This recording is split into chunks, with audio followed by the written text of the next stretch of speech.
Some folks will like you and some that just won't. Some that stay real and some that just don't. Trying to fit in will only take you so far. You'll never find home trying to change who you are. So don't spend your whole life trying to be what you ain't. You can't hide your heart with a new coat of paint. You think they'll accept you, I promise they can't. It's just be who you are, forget what they think. So just be who you are and forget what they think. Welcome to Vet with a Mic, content driven by Veterans Issues. So today we're going to talk to Evan, who is a veteran of the United States Marine Corps and has taken on a project that I just find really fascinating. It is the Fight Oar Die organization, which that's OAR.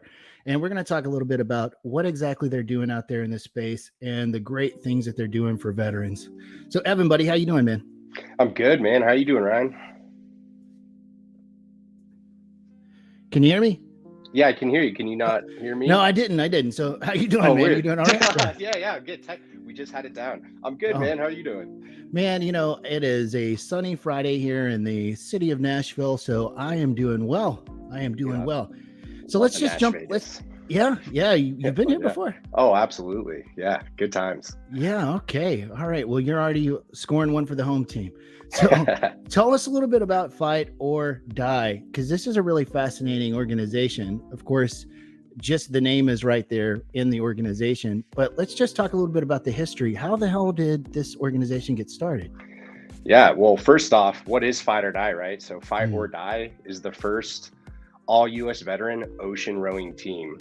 So we get 4 veterans in a boat and we row 3,000 nautical miles across the Atlantic Ocean in the Taliskir Whisky Atlantic Challenge.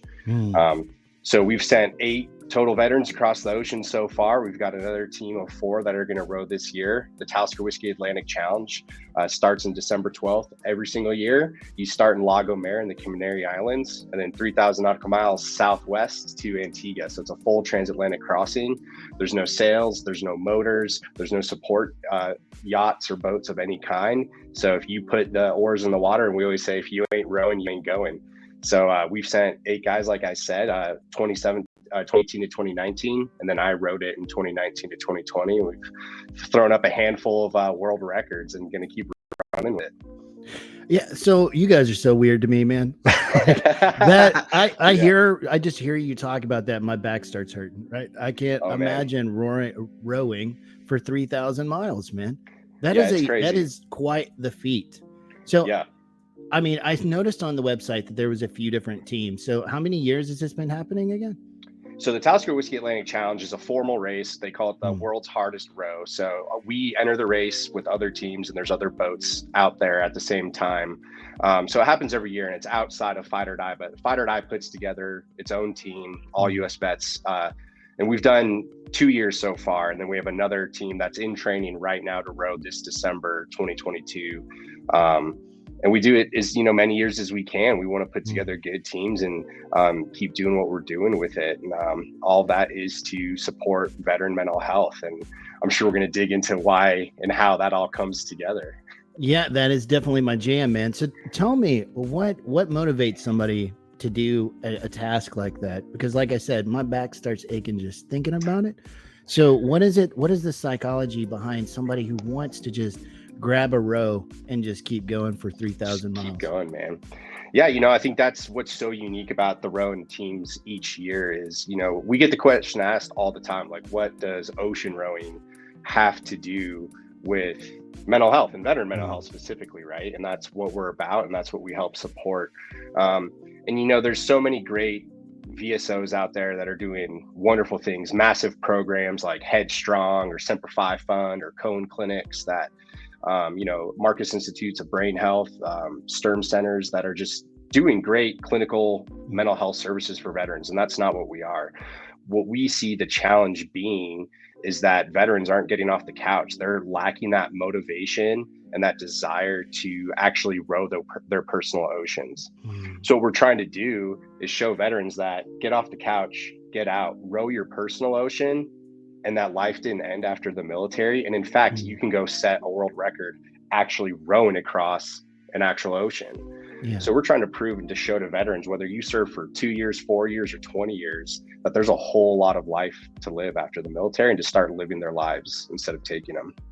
Yeah. See, I mean, we talk a lot about purpose and meaning in life after the uniform, because the transition itself is a pretty daunting task, and it may overwhelm people to just go through it, because you go from this really cohesive social unit where everybody's important and there's a team and you're fighting towards a mission, and then now you're just another guy walking around Walmart, and that by itself can feel pretty alienating and ostracizing. Of course, then we talk a lot about here just the rub up against that happen from the civilian culture as well, because you're an alien in your own culture now. You are a member of a subculture, and sometimes that may feel extra burdensome as you're walking through life after the uniform. So for sure, let's get specific then. Why did Evan choose to start rowing for 3,000 miles? What is it about you that gravitated to a project like this? Right. Well, and this is what we want all rowers to be able to talk about, is sit in, what we're doing right now and get into the veteran community and tell their personal stories. And and that's what I'd love to be here about, because so many veterans, like you said, have to refine themselves. And when you're in that military community, it's all about the unit, it's about the mission. And you get out and you realize the mission and the unit don't exist. You have to redefine who you are and what your mission is. And that can be very daunting, right? And I went through that exact thing. So I was injured in 2009 when I was in Iraq. I got caught up in an ambush. A couple anti-tank grenades blew up right by me. I lost my best friend in the attack, and I was 19 years old. So I went through this years-long physical recovery, got out of the military, then dealt with all of the cognitive effects of a TBI and trying to go to school and failing. I was a little bit older, so I began to emotionally process the trauma of watching someone close to you die in a horrific way. And I was floundering. On top of that, having the transition stress that all veterans go through. So I was not doing well. And I had a suicide attempt in 2013. It wasn't a quick dwindling down and where I just went straight into a rut. It was byproduct of a lot of effort and hitting a lot of walls and just really getting to a point where I didn't know where to go anymore. That led to me getting some really wonderful support, doubling down, getting a clearer path, and overcoming some things that I was dealing with. And I remember my very first appointment post-suicide, I'm sitting there with a psychologist, and I said, hey, I'm here, like, I'm going to give this a shot. Like, I'm going to do this, but I'm going to tell you right now, if in another 2 years or however many years, I already spent 2 years trying to like figure it out and I didn't. And if I can't figure it out in another 2 years, then like, I just know it won't get better. And so I had this hope that things would get better.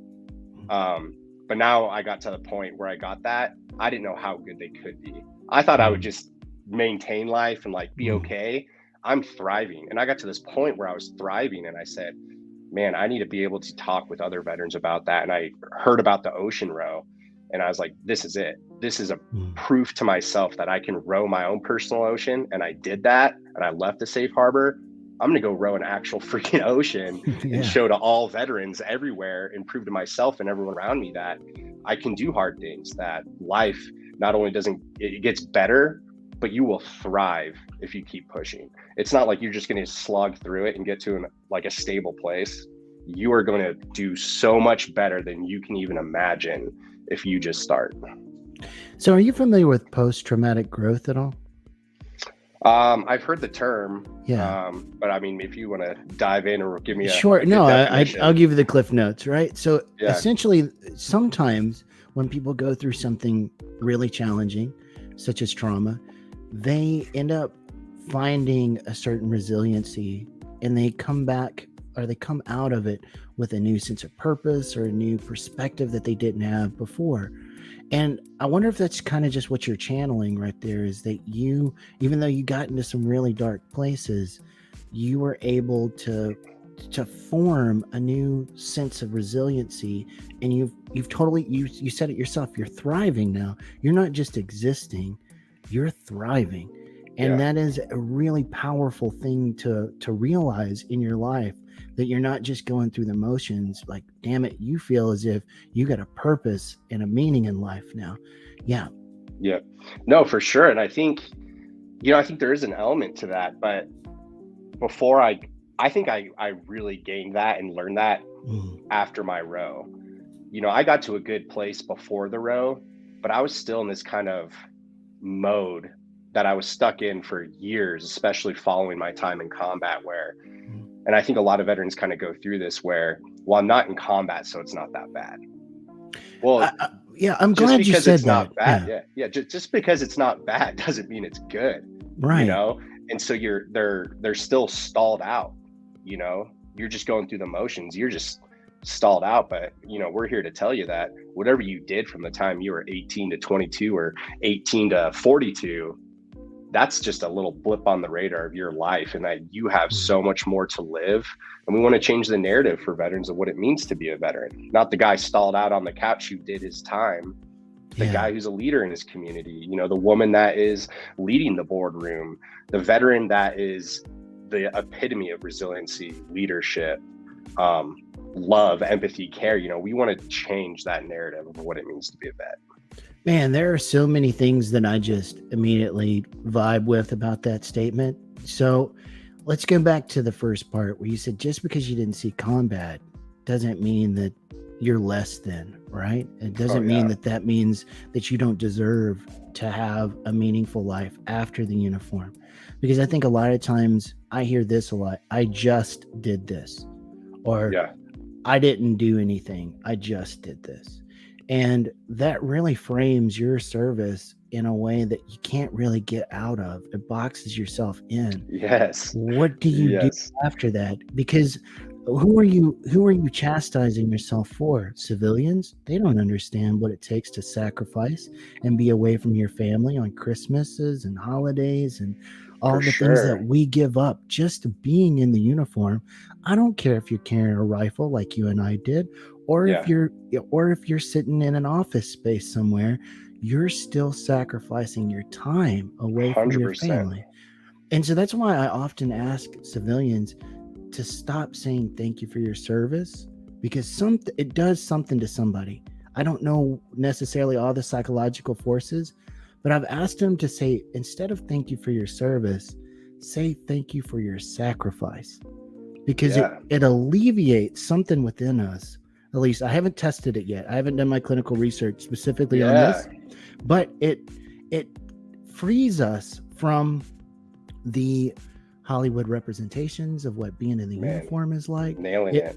Frees us from like the obligation to uphold the standard from like World War II era guys or the Vietnam era personnel. You can just be yourself in that space, and just because you can just say, you're right, I sacrificed. It's not comparing it to some external standard that we often don't, or we're not able to meet anyway. Because as we talked about several times here, 85% of the uniform are not in combat jobs. Yes, but 100% go through transition stress of some kind. Yeah. And only 15%, obviously, of those combat jobs have combat experiences. So it's even a smaller percentage of people in the uniform that have those typical service. It's such a weird thing that we do to ourselves to cut our legs out from underneath us.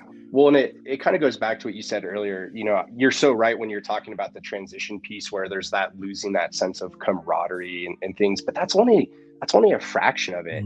I think there's this deeper sense of it where, think back to when you were on active duty and you're in the uniform day in and day out. The vast majority of people around you, probably including yourself, did whatever they could to stand away from the uniform. They wanted to be their own individual self and actually despised being boxed into the rank, to the uniform, to the job.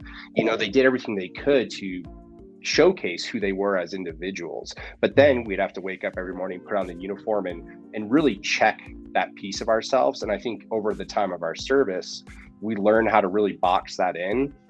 So when we do transition, where we should just like rip the lid off that box and like let that fly, be like reattach yourself to your individuality and progress outside of the military, we go through this transition stumbling blocks where we're like, oh man, well, who am I now? And so what we do then, and counterintuitively, is cling back to the service, even though that's not who we wanted to be. And then so by virtue of that, how do we connect with others in the new civilian space? Well, they know something about the uniform. And so that's the common bond. So you learn how to have this like social interactions over and over, even though you've been spending 4, 8, 16 years trying to get back to being yourself. So I think it's almost counterintuitive in how that happens when we transition. Yeah, I do think though, maybe the model to use, to your point, is doubling down on the veteran identity, right? So if you feel estranged or disconnected from the greater civilian population, then turn to your brothers and sisters from the uniform. They understand your sacrifices. They understand the cultural issues that we all have from the uniform. And you can feel integrated and connected to people again, regardless of their branch, regardless of their job, regardless of their era, because we all have that overarching cultural identity that we can still plug into. And to me, that's the perfect stepping stone from our military self into our civilian self. Because once we just totally ingrain ourselves within the veteran identity, now we can look at it as, now I'm an ambassador to the civilian population. Yeah. I represent my community from the veteran identity. I am a person who is responsible for leading my community, responsible for changing certain negative stereotypes about veterans or military service with the civilian population. And that within itself can become meaningful and a new sense of purpose. Yeah, I agree I think you're right. I think relying on the veteran community is a necessary step to transitioning. But I also think there's a bit of a pitfall in it where, all right, what is the veteran community? What does it mean to be a veteran? Well, it turns out veterans make up all races, genders, creeds, colors, backgrounds, socioeconomic backgrounds, right? So you can't say I'm a veteran, because what is a veteran? You make up everything. So we're starting to see, I think, somewhat in the veteran culture where we're trying to say this is what it means to be a veteran. And unfortunately, it tends to lean towards the bro vet, combat, special operator, disgruntled, grow a beard, don't care attitude. And that's stalling out a lot of veterans. Rely on that community to be able to say, I'm a veteran. In what else am I though? Because I'm a veteran in what community? I'm a veteran and, right? Not just a veteran, because what does it mean to be a veteran? There's a shared background, but veterans make up everything. They're the only special demographic that makes up our entire society. I completely agree with that. I wrote a paper in college about it called the Veteran Continuum, because even within our own culture, we go, well, I don't know if I'm a veteran because I don't have this background or that background. So absolutely. I think it just takes unpacking that. But how it interacts with the civilians is like this. They assume those Hollywood tropes are accurate. And so they almost reinforce it to our within the veteran community. But you're right. That's one of the things 100%. That I talk about here quite a bit is there is no monolith for veterans. There's no prototype. We all look and have different backgrounds from each other. But that's one of the things that's so beautiful about service is you get exposed to so many different types of backgrounds of people that you really become worldly. But ironically, that is one of the things that feels so alienating when you have to transition back into the civilian society. Like we talked to a couple of Hispanic Marines a few weeks ago, and he was, Ray was talking about nobody cared that I was a Mexican in the uniform, and nobody cared that I was a Mexican while I was overseas.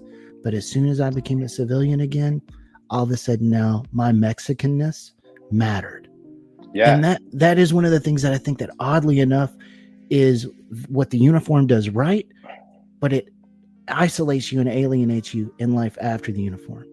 Yeah, in a way, right? Like for sure it does. I think that's like the initial barrier, but it's also the passport, man. Like because of that, because that experience of where those stereotypes and those backgrounds that our society has break down during service, you've lived on both sides of the fence now. Don't put yourself back into one side. You have the gate. You get the passport to say, all right, I may have this specific background, which would have probably boxed me in before, but now I'm a veteran though. And that is the passport where I get to break down and I get to connect with so many other groups that I probably wouldn't have previously. And that's what makes the veteran so uniquely positioned to not just be a leader amongst other veterans, but the leader in society. And that's what we're seeing at Fight or Die, is that we want every time we send a boat across the ocean, 4 guys are going to get off that boat and go back to wherever they're from.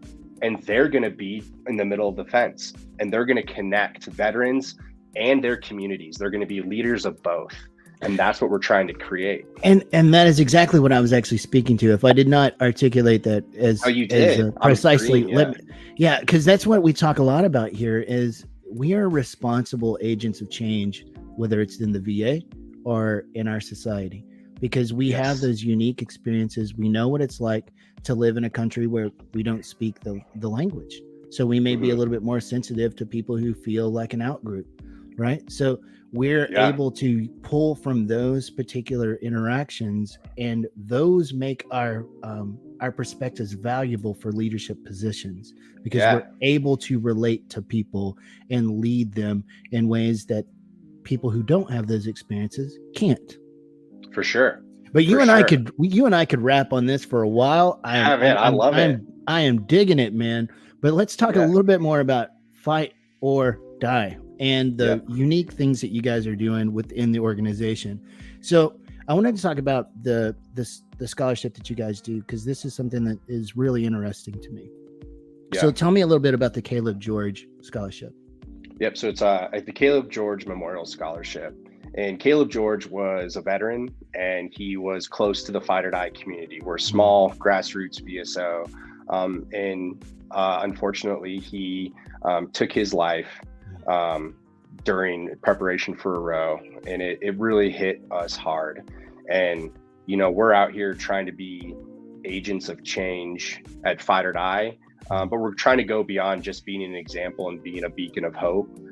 We really want to put the funds we raise towards something that's going to be very impactful and meaningful. So each year, we starting with last year was our inaugural year, and we're back to it again this year, where we're offering scholarships to students who are getting higher education degrees in the mental health field, with a goal and an emphasis to serve the veteran community upon graduation. So we are trying to help get more people into the community that are specifically going to serve veterans with mental health resources.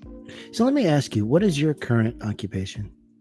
I actually work in the risk and insurance industry in a sales capacity. So I work with group benefits. Yep.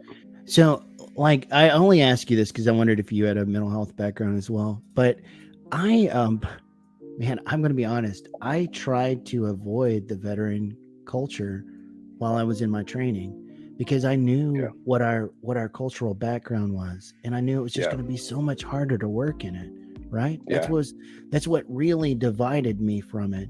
And I do think there's also a little bit what I call the mourning period, where when you transition out, there's just, you are trying to pull the lid off of that box, like you talked about a little while ago. And so you're just trying to distance yourself from it as much as you can and create enough space to figure out who you are now outside of the uniform. But I had a negative interaction at the VA, and this provider just wasn't culturally competent, and it totally shifted my trajectory in life. I can't ignore my brothers and sisters from the uniform, because I know what it's like to live in the uniform. I know what it's like to transition, and people may not, just because you have a degree or a certain level of training doesn't mean that you understand your client's perspectives. And so it was kind of one of those watershed moments for me. I have to go back into the fray and change these cultural issues, and potentially provide a little bit of information to providers so that they know how to connect with veteran clients. So it was one of the things that it It was a painful thing to go through, but man, did it change my life. And I Yeah. wonder how many people out there that are veterans that are thinking about going into mental health careers, are they going, I don't think I can go back in and deal with those cultural issues? Because it's, what year did you go in? I joined in 2007. Okay, Yep. so I went in 2008. So we're roughly in the same time. Yeah. And I watched so many people who just raised their hand and asked to talk to somebody be treated some kind of way by the command. And so when that happens, there's just like this chilling effect that happens, and people just go, well, I'm not going to say anything now. And I knew I knew those cultural issues carried into the mental health space in civilian settings. And I knew that it was going to take so much more time trying to reach my brothers and sisters, unpacking that and why that happened to them, and how to repair that rupture in trust. For sure. But I'm excited to hear that you guys are doing a scholarship like this, because this is something that it just takes one barrier away from doing the training, and any little bit helps, because the standards are already really high to go into those fields. So any little thing that adds perspective of, hey, I can do this, I can handle this, and I can go help my brothers and sisters from the uniform. It's just really, it's a refreshing thing to hear, man. I wish that I knew about it whenever I was going through man, so do I. Sorry. Hey, no worries. It's your fault that I didn't know about it. Well, we might have to get you connected. We're actually rebuilding our, we're getting ready to send out the grant applications and those things, but we're rebuilding our selection committee. So we'll have to have a conversation about that. I think it'd be a great addition. Absolutely. So let's talk a little bit about something else you're doing that's really cool. Let's talk about the mental health first aid, because that's something that I think is applicable to any veteran sitting around listening. Yeah, mental health first aid, I can't speak highly enough about. So mental health first aid is its own entity, it's its own nonprofit. They're international. They're very well accredited, and the training program is a full-blown certification. It doesn't take a long time, but it's a full in-person day. And then there's some, like 6 hours of pre-work that you have to do. We have an in-house trainer for mental health first aid. So we teach for free mental health first aid courses. And the goal is not to reach veterans. Well, it is to reach veterans, but it's not to necessarily train veterans. It's to train spouses, caregivers, employers, community leaders, people that are near veterans, that can then have the tools and the equipment to never again say, well, I didn't know something was going on, or I knew something was going on, but I didn't know what to do. Because to your exact point, working with veterans is hard. And people that have been around veterans and are with veterans love, respect, admire veterans so much, but are also greatly disarmed by veterans. And why I heard from my own family during my, suicide attempt, well, I just didn't know what to say. What do you mean you didn't know what to say? It's not Sergeant Evan Stratton. It's Evan, your son, your brother, your friend. And we see that people don't mean to do that, but they don't realize is that you don't have to have a shared experience with someone to help someone. And so that's where we really see mental health first aid as being an invaluable tool to build communities or build safety nets throughout the veteran community, where civilians and others around veterans will be able to identify a mental health challenge or crisis and then intervene in an appropriate way. Yeah, I call those people allies, like veteran allies. Because that's exactly what they are. They are the support system around the veteran. And a lot of times I almost feel as if dependents and spouses and caretakers almost get sold short a little bit, because if a veteran seeks services, it's usually because somebody in their life is applying some pressure to them. That's usually what is happening, whether it's a spouse or a kid or a loved one. They're saying, no, you need help, because this is really hard to deal with. Because our culture largely just goes, what are you talking about? I'm fine. I'm good. Well, what do you mean? I am A-okay. And it's the civilians that surround us that suffer with us. They sacrifice with us, both in the uniform and out of the uniform. And I think that you guys taking that approach and seeing the veteran as a system, as a just a community that surrounds them is a vital part of getting utilization to occur. For sure. Well, we just, there's so many great things, and the awareness is within the veteran community. But I'm sorry to say, buddy checks don't cut it. Yeah. If you live 600 miles away and we serve together, we got some closeness and some things, but you don't see me day to day. And unless me in crisis reaches out to you and you happen to be available at the time, but guess what? I'm not going to do when I'm in crisis, reach out to you. Right. So I'm sorry, but the camaraderie, the veteran buddy checks, those things, it doesn't cut it. We need people that are near veterans to be able to have the courage and the tools to know how to intervene appropriately. Yeah. And so that's what we think mental health first aid is really the powerful way to change that. I think buddy checks can be preventative and supplementary, right? They have to be a part of the equation. And so, but it can't be the only part of the equation. Like we were talking about a little bit before we started recording, could we unpack that a little bit? Because you said something that was really profound that just got my spidey sense going. Yeah, this is like out of the perfect way. Yeah. The buddy checks are great and those things, like I said, and you're right, supplementary and preventative, but there's a fringe within the veteran community that unfortunately has a pretty loud voice where are discouraging veterans from seeking help. And, self-care is incredibly important. Going to the gym, having positive outlets, and these things are very important to a recovery and transition, but they do not replace true mental health services where they're needed. Yeah. And I think there's an element happening within the veteran community where let's get comfortable and let's sit there and, hey, like I'm doing good, but I'm not doing well.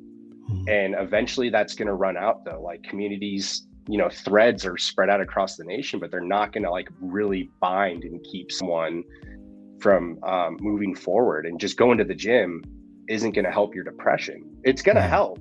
It's not going to do everything, if you're struggling with severe PTSD, you need to go get some CBT or some CPT or do something to move forward, right? Like we're not broken. And I feel like there's this kind of, hey, as long as you're doing something, you're all right. Yeah. But that's, it's not enough.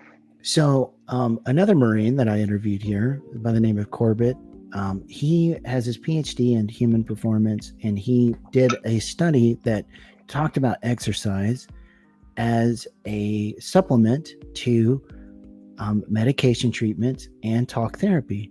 But as a supplement, it just can help things move faster, not in isolation. It's not going to be something that you can do besides medication or talk therapy. It's something that you're supposed to do in combination of medication and talk therapy.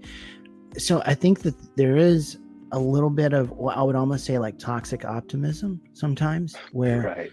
Yeah, I love that. That's a good term. Yeah, I mean, it's like, well, like I can do it this way, and it reinforces this idea that number one, it's not okay to be okay, and number two, that reaching out for help makes you weak. It's not ever going to be the case. It's not a moral deficiency, man. It's not a character default, deficit, I guess would be the correct word. For sure. And I think that when we use these other types of services, although they can make us feel more connected to other people, which has a therapeutic gain, it's still going to fall short of the gains in which you could have if you were sitting down with a mental health professional every week for a series of weeks until you can really sort through your shit, man. I mean, that's sure, honestly, man. 100%. It's the goal here. Once again, is not just to make it day to day, to live one more day. It's to thrive another day. It's to thrive with a mindset of years forward. We don't want veterans just to stick around, and that's enough. It's not enough. We're trying to elevate that bar, right? So yes, like you're struggling, connect with some buddies. You as the buddy, really reconnect with them, keep them here, get them moving a little bit, but then they got to move again and again. and again. We don't just do one step, we're going all the way, right? Right. So we'll stick around, but that's kind of what the culture we've tried to create at Fight or Die. If you want to show up on our social media pages and bitch about the VA, hey man, take it somewhere else. There's 40 other veteran pages for you to go do that on. Mm-hmm. But if you had a bad experience and you're telling us about it and you need help finding another one, all right, let's sit down, let's do it. What do we got to do? And that's what we're trying to say is one of our Fight or Die's motto is we will find a way or we will make one. Yeah. So if it doesn't exist, man, we're going to fight or we're going to die, right? So we're here to push forward, but that's all we're doing. We're going forward. We're not standing still, and we're certainly not going backwards. So there's a couple of things that just immediately fired up with me whenever you were talking. First, the word therapy is not a protected word, right? So the word therapy can be applied to a lot of different things. And I think that's where sometimes the water gets a little muddied, because you can sit there and think that you're doing something therapeutic, but there is no evidence-based practices to it at all. And it may give you a little bit of a bounce, a placebo effect, but that does not mean that it is going to be a sustainable gain across time. And of course, we see the same thing with the word counselor. People, almost anybody can call themselves a counselor, but going to somebody who is licensed through the state that has been trained to a specific professional standard, there is a huge difference between somebody who's even that has been to the master's level like myself and has like 40 to 60 hours of training in mental health services versus somebody who just has gotten a certificate online, and it's not really to the same level of rigor. So I guess those are the things that we need to talk about out there in the space, because there's a lot of choice out there that people get overwhelmed by. Like, well, how do I know which is the right person to go to? But something else you said that really keyed up with me is the VA. I try my damnedest here to do a little bit of PR work for the VA, because that story I just told was with a VA provider. If I would have stopped right there, I would have left with the impression that the VA sucks. They don't get me. They don't understand me. And I would have probably left and told 50,000 people about how terrible the VA is, because those type of messages are viral, man. They're rampant in the veteran community. They are sticky, and everybody loves to hear those stories because it gives them a little confirmation bias. See, that's the reason why I don't go to the VA. I hear stories like that. Yeah. But here's the thing, man. Evan, the next two providers that I had in mental health services at the VA, rock stars, man. Great. Man, shout it louder. Awesome work together. Exact experience. I had that exact experience. Yeah. Mm-hmm. I went through the VA in Salt Lake City, and just, man, they had me diagnosed as bipolar. I mean, they just were so far off the mark. And then I came out to Denver, and I was kind of already at this like low point. This is right before my suicide attempt, so I was kind of coming off this tail end of like, oh, well, I tried and I failed, right? The VA sucks. And the VA saved my life. My next three providers changed my life. I'll never forget them. Yeah. And but it's hard, right, when you feel like you're doing it alone. But it wasn't until I had other people to go with me, right? And that's what I would say to veterans out there is stop saying the VA sucks and this sucks. Why don't you both go together? Before you say it sucks, why don't you grab another buddy, take them with you, and see if you both can't figure it out and get the resources you both need. Have an advocate with you, right? And I can promise you the answer's there, but it can be difficult, it can be hard to navigate. But I promise the VA is there. And let alone, man, it's freaking free.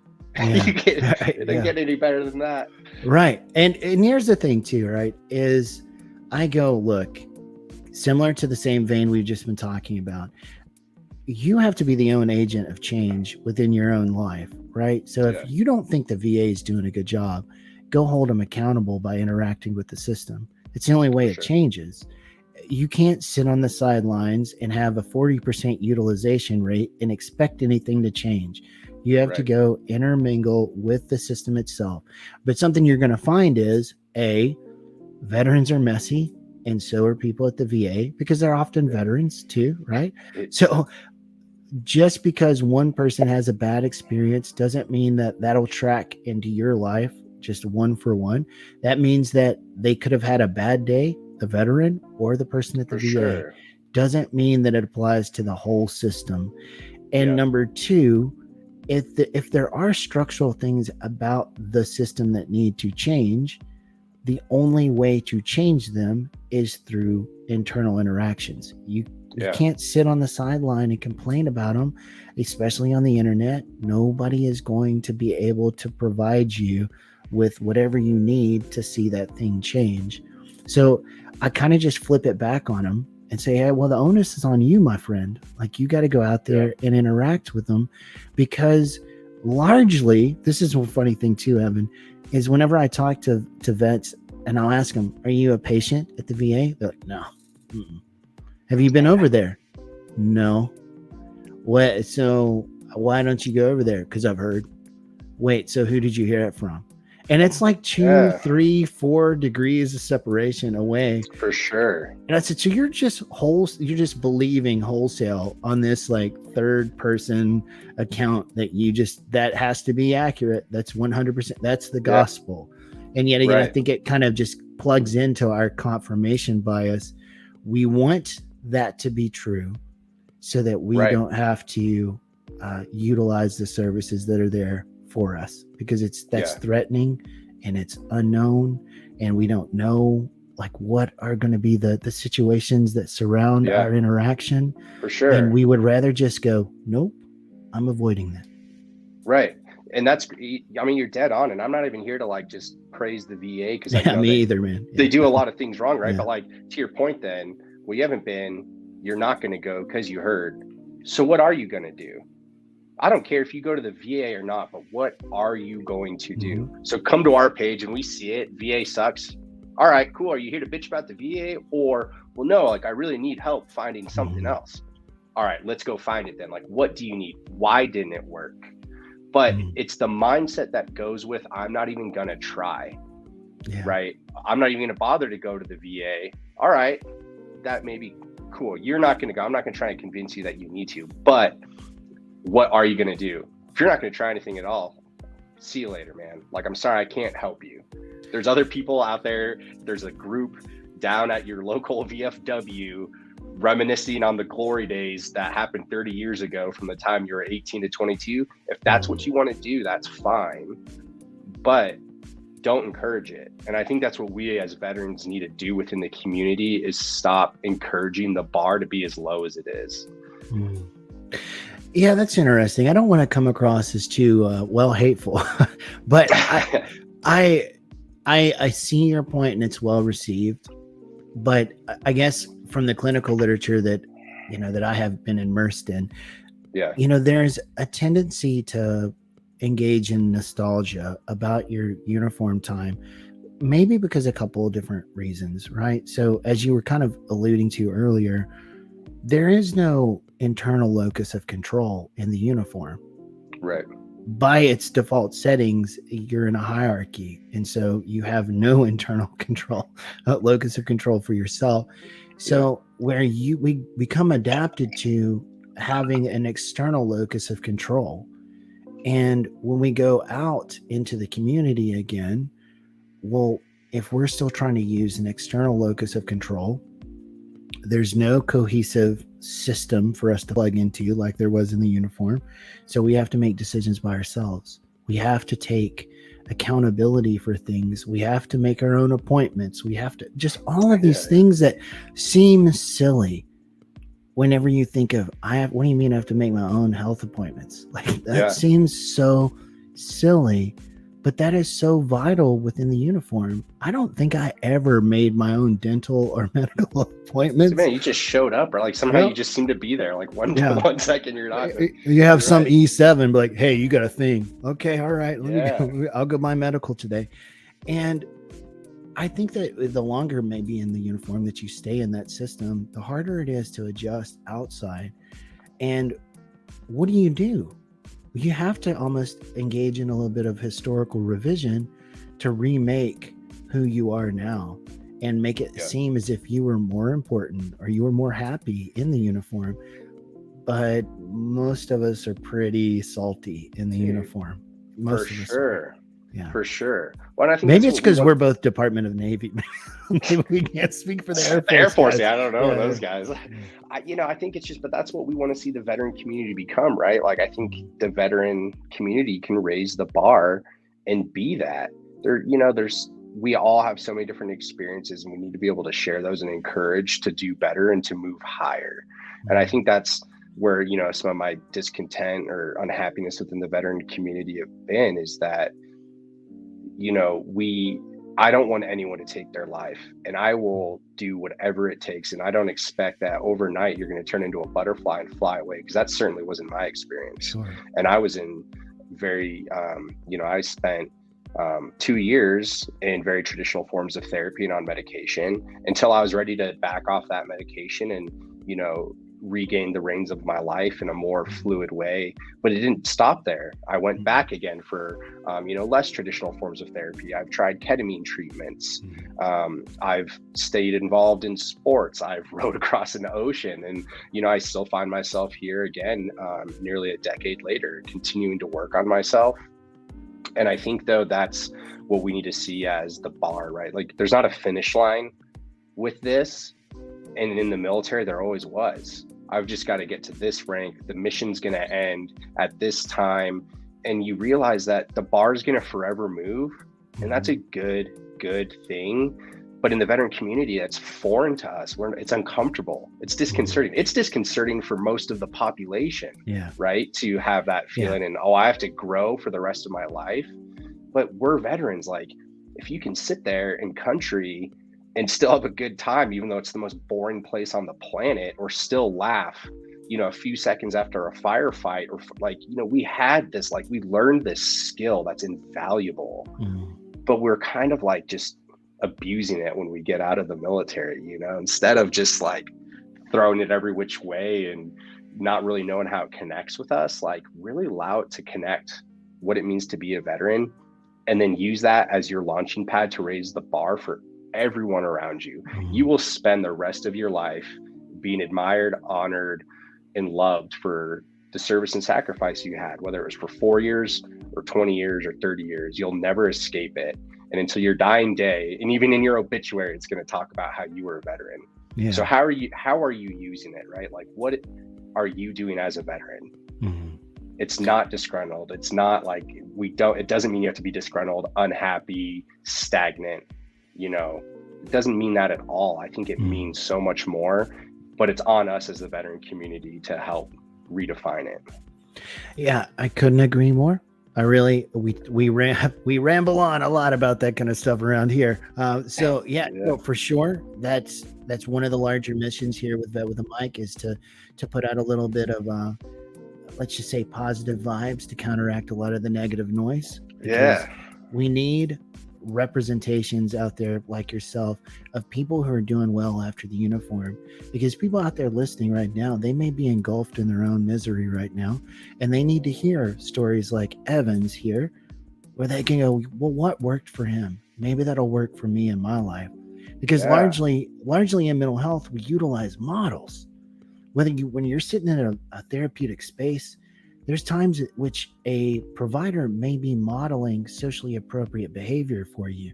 So that's what I'm trying to kind of do here is, if you're out there listening and you're going through it like we all are, what works for the people that are interviewed here, there's no reason to believe that it wouldn't work for you.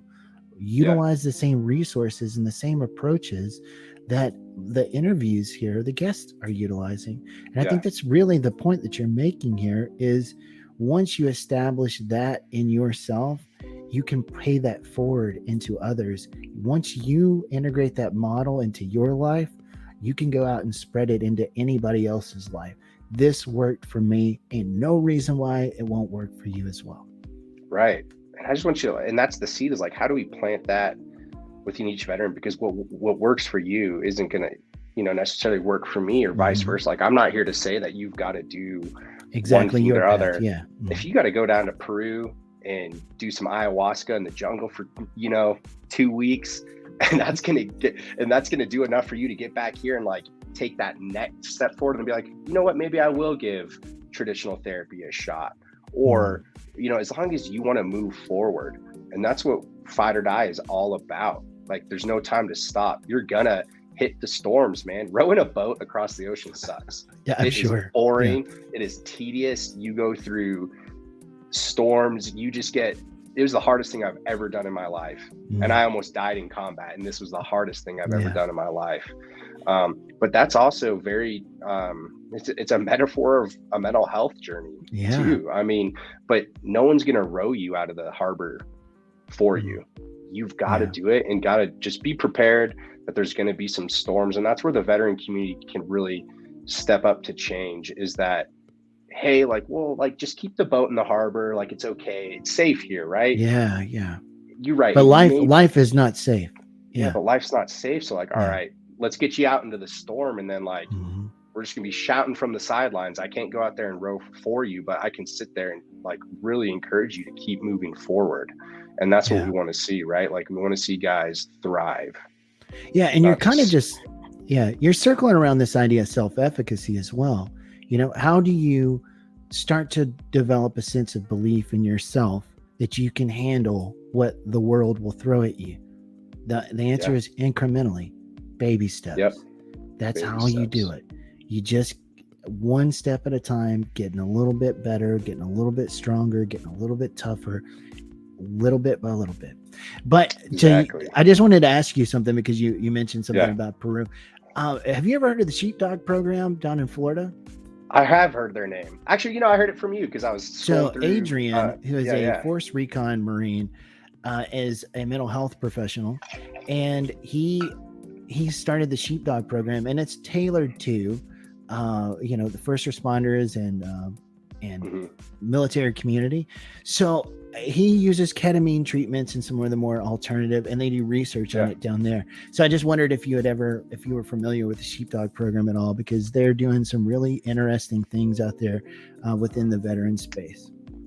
Yeah, I've not known Sheepdog. I saw it on the podcast, and I listened to like the first half of it with on your podcast. I've done ketamine treatments personally, and I kind of did them at a point where I had some people close to me that wanted me to give it a try. And I was like, well, I'm in a pretty good spot. I don't think I need this, but hey, sure, I'll indulge. And I went and did it. And it was pretty freaking cool. It was interesting. Like, even not really being in a bad place, but doing it, it helped me personally reconnect with some memories and some things of my own experience that honestly I'd kind of had locked away, and that I was able to see and kind of embrace in a different light. And that's what, and like, we're not the same, right? Like, mental health is just like a cancer. You don't all get radiation and chemotherapy and the same treatment or at all. It's got to be tailored to who you are. And I think that's some of the misnomers of what mental health treatment is it's sitting down and it's talking about stuff like, yeah, it is maybe, but it's so much about integrative across your life and multiple attempts and tries, and it takes a lot to go through it. I mean, you can't just sit down with any therapist. What if I don't like you? What if you suck? And we talk about that too. It's okay not to like your therapist and not have a good vibe with them. That doesn't mean you're a bad client or a bad patient. It just means you need a different therapist, because the personalities are may not meshing as well as they could. But we're coming up here on the 54th minute, man. I just wanted to ask you, is there anything that you felt like we didn't get to today? Man, I don't think so. I love the veteran community, man. And I want to see veterans become their own best advocates. And to your point, you know, at some point in your journey, you're not going to work with veterans, but you're always going to find yourself coming back to it, because you want to see other veterans thrive. And if you want to go row your personal ocean, come and check out Fight or Die. You can row an actual ocean. We'll get you on a boat, and you're going to go do one of the coolest things in the world that you can absolutely do. Yeah. So tell everybody where they can find you out there on the interwebs.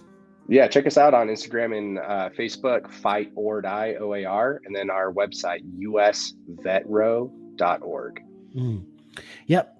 So if you've enjoyed this conversation here with Evan, I know I have, and you feel like there's somebody out there that would benefit from hearing it, please do us a favor, spread the good word about the conversations we're having here at Vet with a Mic, because largely what we do here really relies on you, your participation, your reach within your own social space, man. I need your help. Everybody on the program needs your help, and we need you. All right. So as always, however life finds you, hope life finds you well. Till next time.